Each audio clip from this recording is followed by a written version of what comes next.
Like Japanese dragons, Chinese dragons are beautiful, but they have their differences. They are both creatures of the sky, they both are wingless, they both have feet, and they both look very similar. But Japanese dragons have 3 claws per foot, while Chinese dragons have 5, sometimes 4. Asian dragons are hard to describe, but they're unmistakable. There is another fork in the river.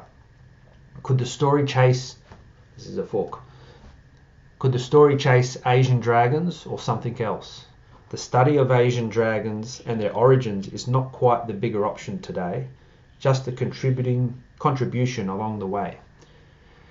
In the fork of a river, there is often one tributary that is smaller than the other. In general, the energy flows from the smaller one and it joins the bigger one. Instead of a 50-50 split in the fork of a river, it is often more like 60-40. The smaller tributary is more like a contributor to the overall river. The general flow goes downstream. 2 rivers of different sizes become one. It is a science that is not exact and very indescribable. At an uncertain part of the day or month, the flow is completely disrupted. This event is of earth-moving proportions. Fathers learn of which end to brush long hair. It is something hard to predict, but it is not always to be feared. It is simply a change of tide. Whatever thoughts on the science of rivers that you are trying to hold true and stable will be washed away. The tide travels whichever way it wants, at whatever time it wants. A river flows right past the dance venue. It actually flows the whole way around the venue. About 600 metres off the Gold Coast, surrounded by water, there is an island. It doesn't have a name, but it has a Jupiter casino, a theatre space and a star hotel on it. The island is an inland island. It's hard to envisage, but some might say the river splits twice to create this island. The rivers in the surrounding areas are somewhat man-made. Tractors made these tidal rivers and they are called tidal canals. It can be difficult to think clearly and describe concepts when the flow of the land is disrupted. To move back and get a clearer picture, you could look at the venue from the sky. That's where the dragons see it from. Surrounding the island there are man-made canals. They look like neatly planned streets that reach into an ocean of houses. I can't tell you exactly what the tide is doing at this very moment.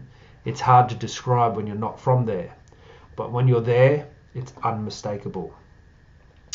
Whatever it looks like, the tide still flows. Let us say that the venue is built like a medieval castle. The river surrounding it is like a moat. There are bridges that connect it, however the dragons can access it from the sky. The kings and queens are many and remain perpetually dizzy on the pokies. The horses are viewed remotely.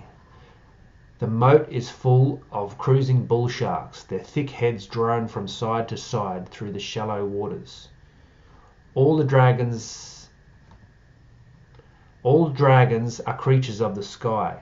English dragons have wings and clawed feet. The eastern dragons have no wings, but they have clawed feet. There is, however, a particular Chinese dragon. It has many feet and it dances on the ground.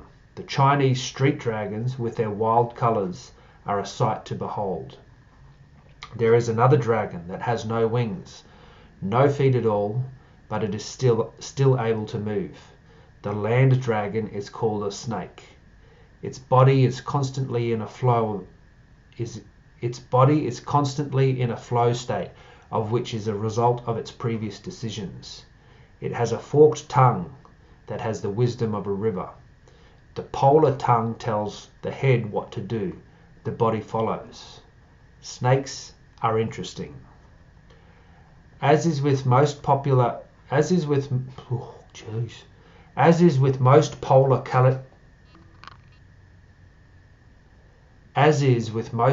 categories, there is always an exception. A river may give you 2 options at the fork.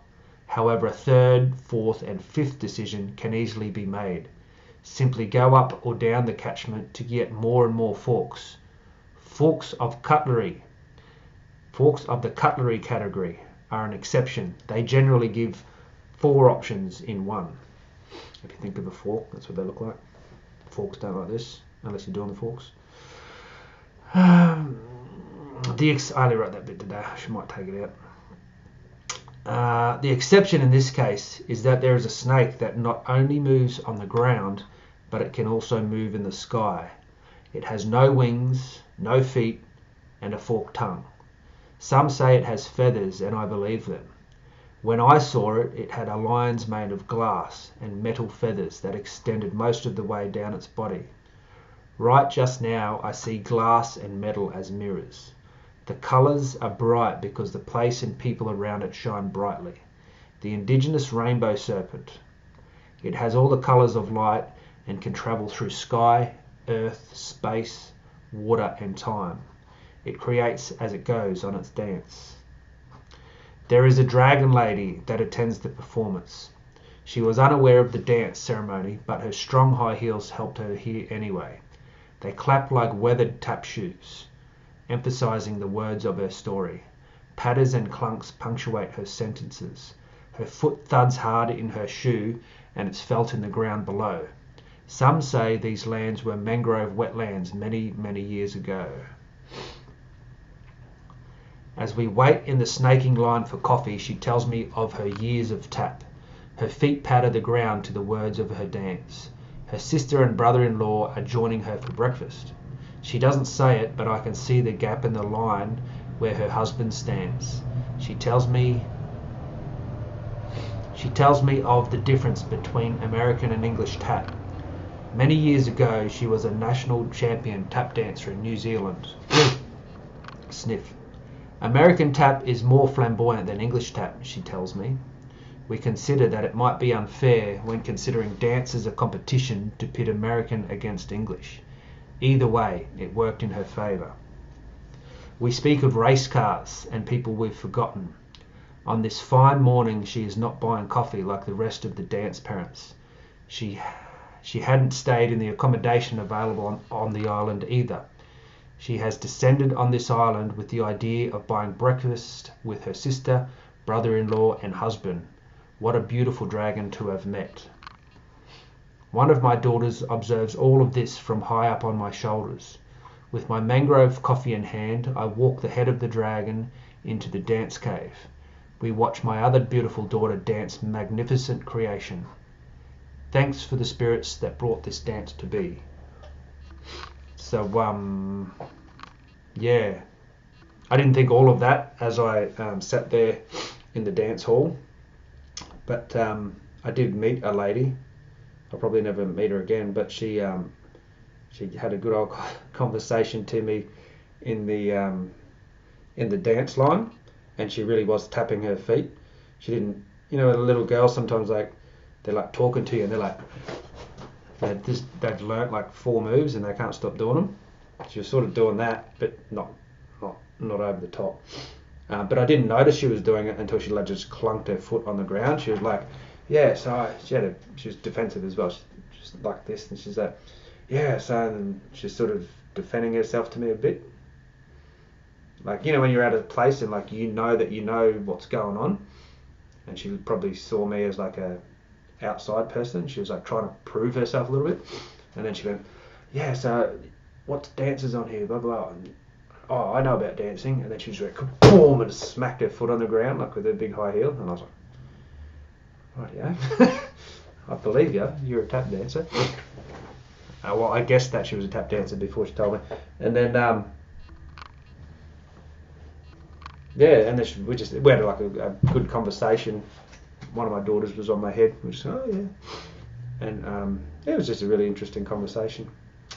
I think that's all I've got to say about it. Yeah, I very much am seeking. Oh, I've got to get this done in 30 seconds. I'm very much seeking feedback on whether you could follow that, or is it something you'd have to listen to twice. I definitely had to write it more than once to get everything in there, because I want it to be flowing like a snake where you can follow it. If it's too jagged, I'll rewrite it. Wiggle fingers.